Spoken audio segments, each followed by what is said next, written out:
Hi everyone, thank you so much for tuning in.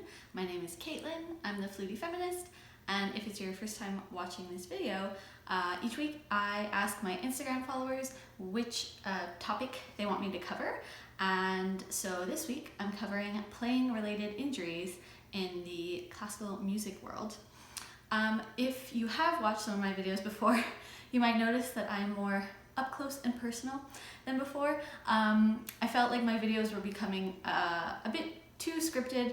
There was just so much that I wanted to say in each video, so I would write down pretty elaborate notes, and then they recently felt more like my old blog posts that I was just reading. So today I want to make it more of a story time chat with you. I obviously have like talking points that I want to bring up, but it's gonna be slightly less formal than my other videos. So let's just jump right in. I sustained a playing related injury almost 3 years ago in December of 2016. It was in my right hand, wrist area. And I was doing my undergraduate degree, and the large ensemble schedule had changed that academic year. So before that fall of 2016, we would have large ensemble rehearsals 3 times a week for 2 hours each, and it would be every week of the semester. But starting that year, the administration decided to change that, and for the Wind Symphony, which I was a part of specifically, the rehearsal schedule was 3 weeks before each concert. We would rehearse Monday to Friday for 2 hours at 9 a.m. So it was quite a drastic change from the schedule in previous years. And for the second concert of that semester, I was playing alto flute for a couple pieces, and it was kind of funny because, if you don't know, alto flute is like a larger version of the flute that I play, the C flute, and you can either just play the full length version, which is really long, and so your right arm would be reaching quite far, or they have alto flutes which have a curve in the head joint so that it shortens the flute and your arms don't have to reach as far. I initially tried that one first because I figured I don't want to get an injury. LOL. So I tried the curved head joint for the alto flute, and I noticed that I could not for the life of me find a good balance point. It was much more awkward than my previous flute, and I thought to myself, oh, this is gonna lead to an injury. I'm gonna try the full length alto flute, and it did in fact feel more comfortable, so I played on that.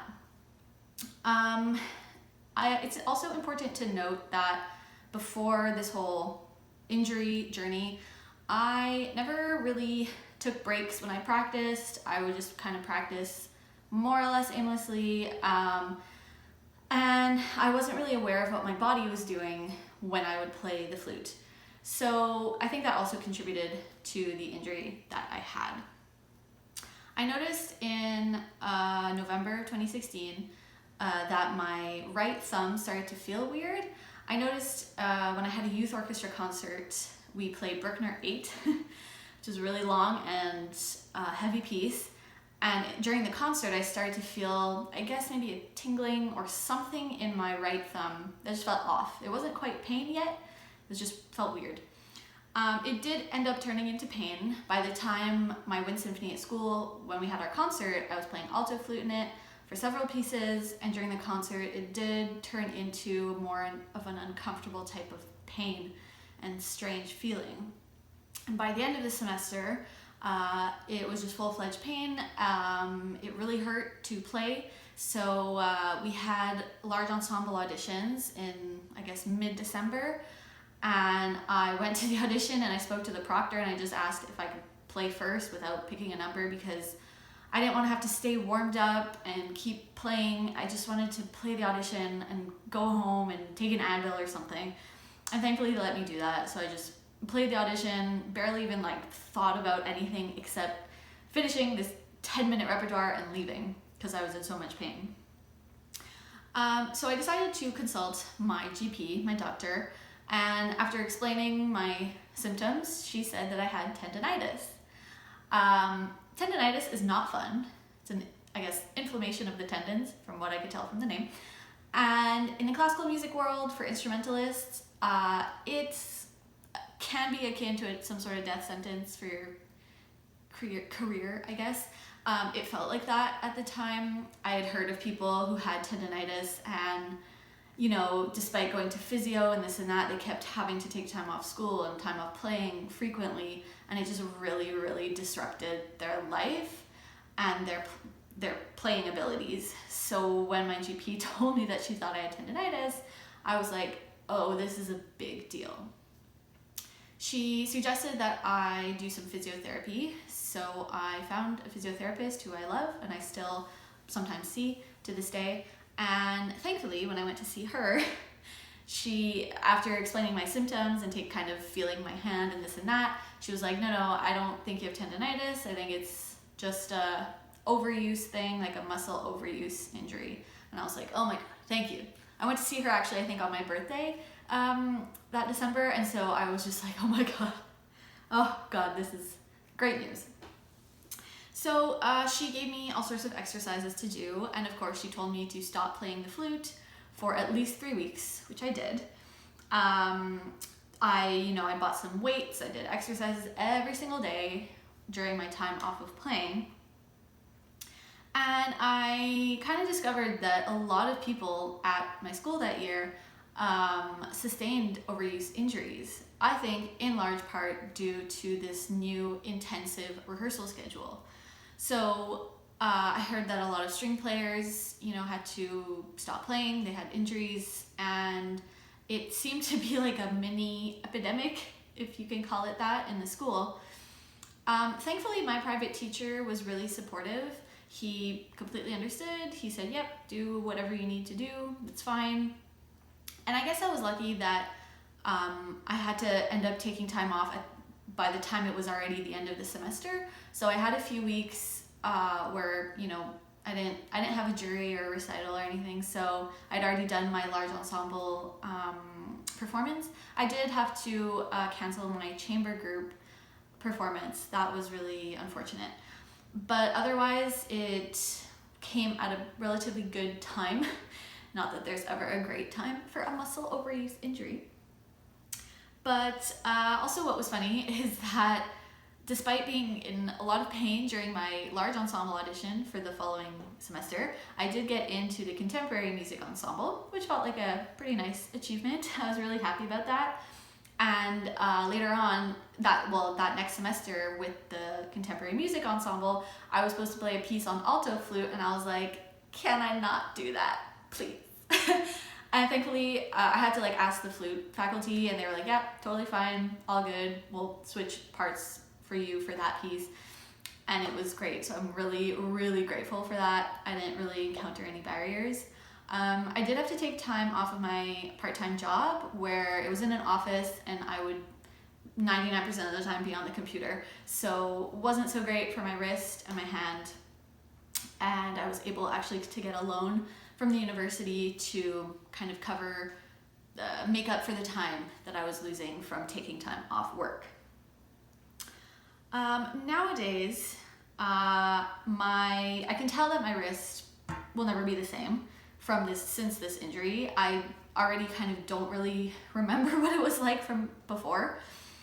It used to, for probably over a year after I got the injury initially, my wrist would crack all the time. I would go like this and it would just crack, which my physio said wasn't actually worrisome or anything. She said it was pretty normal.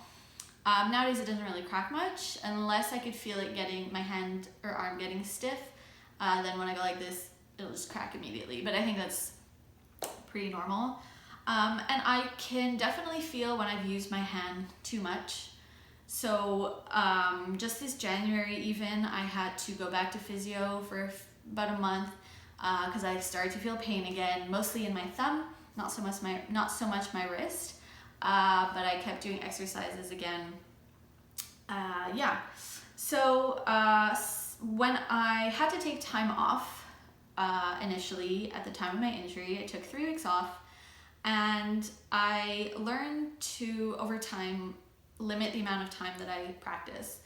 So when I went back to practicing, after taking time off, my physio gave me a whole like planned time frame. So she said, so the first day you go back on your flute, play for 5 minutes, and that's it. And then just put it away. And I had to do exercises before I started playing and after I started playing. The next day I added 5 minutes, but I had to take a break. Basically every 5-minute chunk, I had to take a break, do some stretches and stuff, and go back to playing. So for a few weeks, I just had to keep adding 5-minute increments to my practicing schedule. And now I don't practice more than 2 hours on average, because I've realized over time since my injury that that's really the max that I can do, even if, I have a great posture, if I'm taking breaks, etc. It's the most that I'm able to handle, especially if I'm playing later in the day for a rehearsal or concert or anything like that. There's still days every few months where I'll have to play quite a lot in one day, and then I feel it in my hand. Now I wanted to share with you some things that I learned through this whole injury journey, because to be honest, it was really a blessing in disguise. And I guess I would like to have not had that experience, but at the same time, since I can't change that, I decided to just focus on what I'm grateful for through the experience, because I have learned a lot and it's really helped me in many aspects of my life. So the main thing I learned is that you have to take breaks when you practice. I spoke a bit about this in my video on practice tips for musicians, but I think it's really important. So when I came back to playing after my injury, as I mentioned, I had to use a timer because I needed to keep track of my 5-minute chunks of practice time. And I still use a timer, actually a stopwatch nowadays, to this day. And now I do about 25 to 30 minutes of playing before putting my flute down and then just taking a break. Up until this year, I used to also do stretches when I would put my flute down, but nowadays I don't do so much. It doesn't affect me, so sometimes I'll just like roll my shoulders or just stretch, kind of a general stretching of my body, but not specific things anymore. But I think it's really important to remember to put your instrument down. So it's not just that like you're in like rest position and you're just like waiting until it seems appropriate to start playing again. It's that you're taking the weight off of your hands and body of like holding your instrument. So make sure to do that when you take breaks. I found through taking breaks that when I am playing, my focus is a lot more increased, my productivity as well, and I'm able to do things just more consistently from practice session to practice session, and even just from like playing chunk to playing chunk in the same practice session, because the main reason is that I don't have to keep track of time. Though what's funny is that I have a really heightened sense of like how long things last now, because I'm really used to taking breaks after 25 or 30 minutes. For like over a year, I used to take breaks every 20 minutes with a timer. And so I got really, really good at like telling how much time was passing because of that. So that was kind of interesting. But yeah, I don't have to keep track of time. Nowadays, I just keep an eye on my stopwatch because I don't feel like using a timer. But I know how long things take, and I can just really focus on what I'm doing in the moment. And then when I need to take a break, I stop. So I think it's just really beneficial all around for your body and also for your productivity when you are practicing, because you want to make the most out of your practice without needing to practice for like 5 hours aimlessly. That's also why I only practice for 2 hours, is because that's after 2 hours, I know that no matter how many breaks I take, my focus will just completely go down and it's not even really worth the effort. I'll start getting tense and tired and it's not worth it. So, but at least I know that every single time I practice, those 2 hours are completely focused and completely productive. It's been like this since I came back from playing in January 2017. My practicing is always focused. So I encourage you to take breaks. Another thing I learned is Alexander technique. So after my injury, I decided to take some Alexander technique lessons. You can look up what it is online. Super hard for me to explain. But it's just, you know, kind of to be aware of your body and how it moves and that sort of thing. And it was really helpful. I was lucky that there were group lessons at my school offering free Alexander technique classes. And then I think later on in the year, they were offering subsidized private lesson Alexander technique classes. So I took those. And to be honest, I'm sure I've gone back into so many bad habits in terms of my posture, which you could probably already see right now.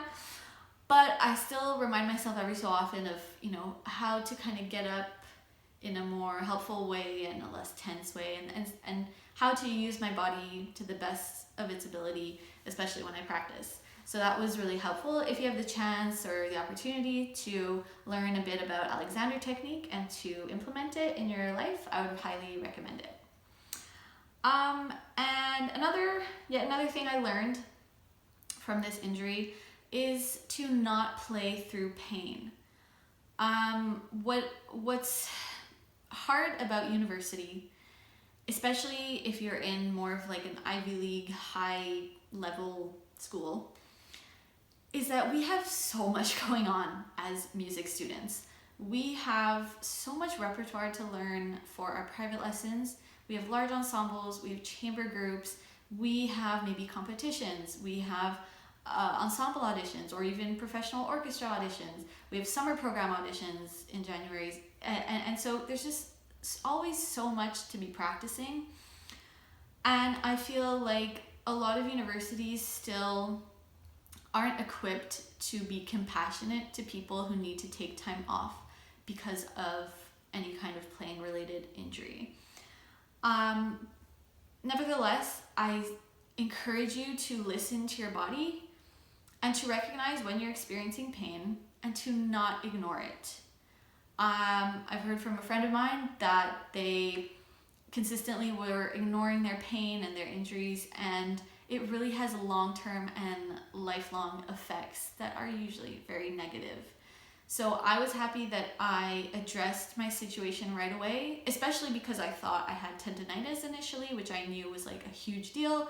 So I wanted to make sure, like, okay, my flute is like going in my closet, I'm not touching it for a while, because I knew that if I just kept playing, the consequences would be really, really dire.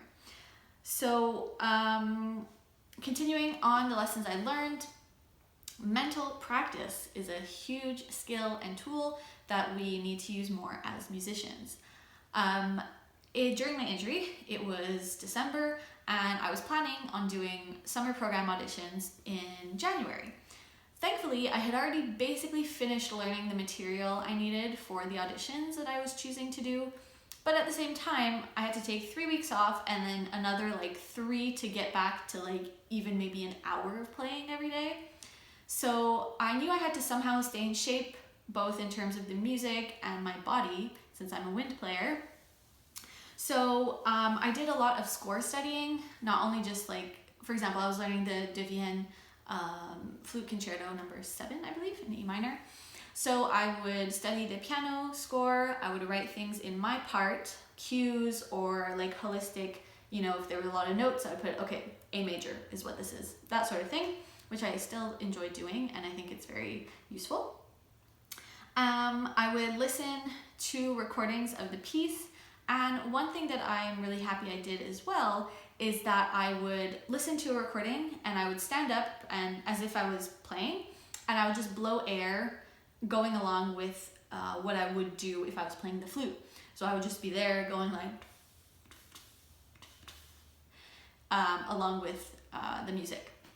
So that kept my air capacity more or less in shape. It's still better to be playing your instrument, but that's the most I could do, and that's what I did. And I noticed that when I did get back to playing, and by the time I wanted to record the audition tape, I felt completely prepared, more prepared probably than for anything else I'd done up until that time in my life. So I highly recommend all sorts of mental practice. Also singing, like I sang my part with solfège, and I actually like hit notes that I did not think I'd be able to hit, but it just was yet another tool I could use to keep learning and staying refreshed in the music that I wanted to play soon. So those are the main things I learned. I still want to reiterate the fact that you please do not play through pain. Put your instrument down and depending on the context, figure out what you need to move forward. Please don't play through pain.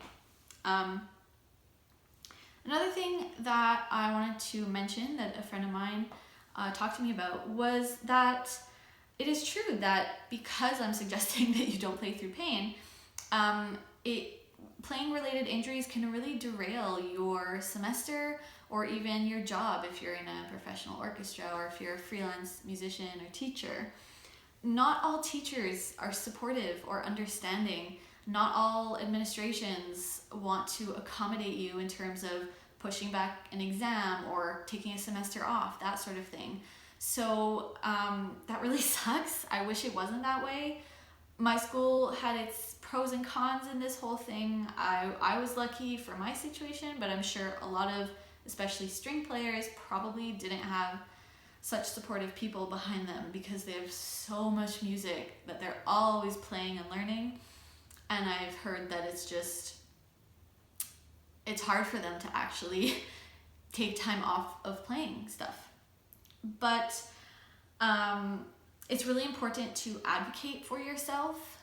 If you know that if you were to continue playing, then it would have much more long-term negative effects than if you were to stop playing right now, do so. Please, please let people know what you need to be safe and healthy and to be able to come back to playing later. You want to make sure, especially if you're a student in university, we're all still quite young. We want to make sure we can play until we die, I guess, until we're old. So just be aware, as you're practicing and playing in rehearsals, be aware of any tension, unnecessary tension, or painful tension that you're experiencing, and make sure to ask for accommodation. I know for flute players nowadays, there's all sorts of gadgets that you can add to your flute. For example, I have a thumb port, which for my right hand, which really helps my position and feels the most comfortable to play with that. There's all sorts of extensions and things that you can add for your flute to make it more accommodating to your body type. And there's really no need to feel guilty or ashamed about any of this, especially if you do end up having to take time off of playing due to an injury. We're made to feel like we're supposed to be like music making machines, but we all need time off, even if we don't have an injury. So especially if you do have one, try to be compassionate with yourself. Remind yourself that in the grand scheme of things, it's not your fault. If you do end up having to play through pain for whatever reason, it's most likely due to a lot of the pressure that you might be feeling from your superiors. It might be because you have an audition coming up that you really, really, really want to try to win. And so I completely understand why people do play through pain. But depending on your specific situation and context, just make sure to take time to evaluate the pros and cons and what you think you might lose or gain from stopping or not stopping playing. It's just really important to address the situation. I think sometimes we want to just pop a Tylenol and keep playing and pretend that we don't have pain, and that's what I wanted to do initially, but I knew once I started feeling intense pain that I really couldn't ignore it. It wasn't worth it. The last thing I want to mention is cell phones.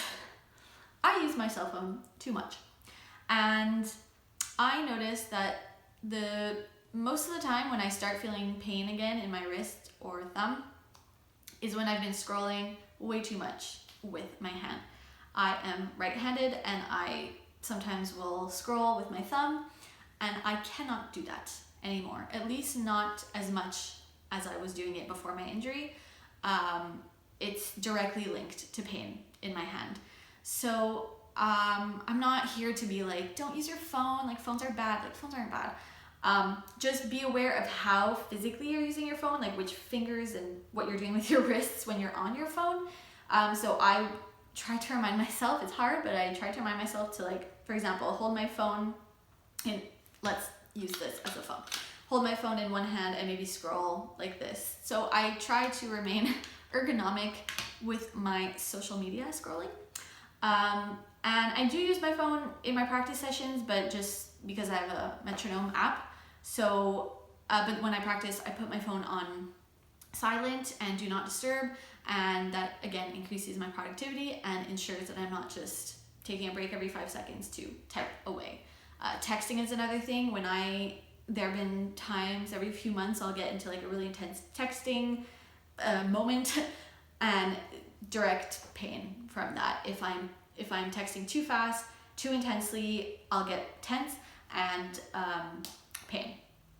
So if you do feel pain from your phone and that sort of thing, just try and see if you can use it in such a way that you'll be slightly more free with your like hands. Like I was showing, like I go like this instead of like this or whatever.